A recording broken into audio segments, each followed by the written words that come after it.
So I think that we have such a battle going on right now. If you take 109,000 overdose deaths, and 5 years ago, there was maybe 52,000 overdose deaths. What's the common denominator?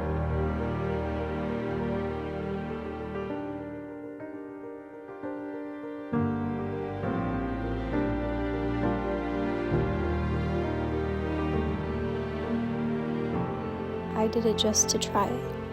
I did it because my parents did it. I did it because I was sad.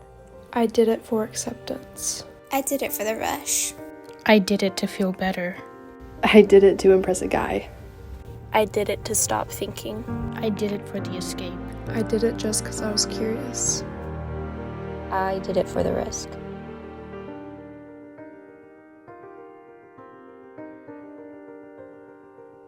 Randy was a fantastic kid. He was happy and witty. He was smart, very popular in school. It's something no parent should ever have to do. Speak of their child in the past tense. It's probably your worst nightmare. Randy Rowland worked in addiction research and counseling. 2 years ago, he overdosed on heroin and fentanyl. He was 32.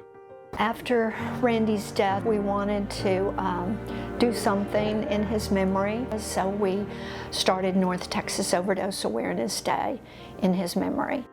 Andrew, 23, Julian, 35, Michael, Jennifer, 46, Aaron Fett, Cody, 28. Over the past few years, there has been a dramatic increase in overdose deaths in the United States. In 2022, there were approaching 109,000 overdose deaths in the United States. And about 70% of those are related some ways back into fentanyl. How do we combat that? It's very difficult. We have to have a very engaged community that's willing to do something different than they've ever done before. So education is vital. I think it cannot start too early, and it needs to continue continually. There are a number of organizations in a lot of communities that help with that process.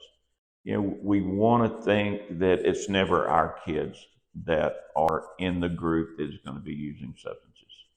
I think it crosses all those lines because it is so available. It is so common, and young people are looking to feel better. Some of them are looking to deal with trauma. Some are looking, they just like getting high. And so I don't know that there is the demographic differences that there were even a few years ago. Peer pressure was probably the biggest role in influencing my personal substance abuse. All my friends were introduced to it, and then they later introduced me to it, got me attached, made me feel judged if I wasn't a part of their group doing the same things they were. Substance abuse can be hard to quit because you kind of just it's like stuck. It's like a mental trap because, you know, if you stop, the people you're doing it with will judge you. To me, the way that anyone stays clean and sober or gets out of a history of substance abuse is by forming communities and connection. And a good way to do that is to have a mentor in your life, whether that mentor comes from church, whether that mentor comes from a coach, from a teacher, from even a parent, if our young people are willing to listen to their parents.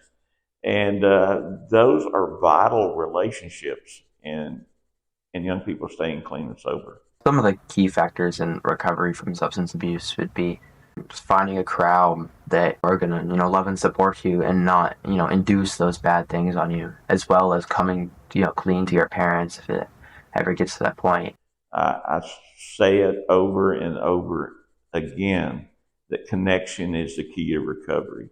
And I'll believe that for the rest of my life because I've seen the difference that community and connection and mentorship and loyalty and accountability has made in people's lives.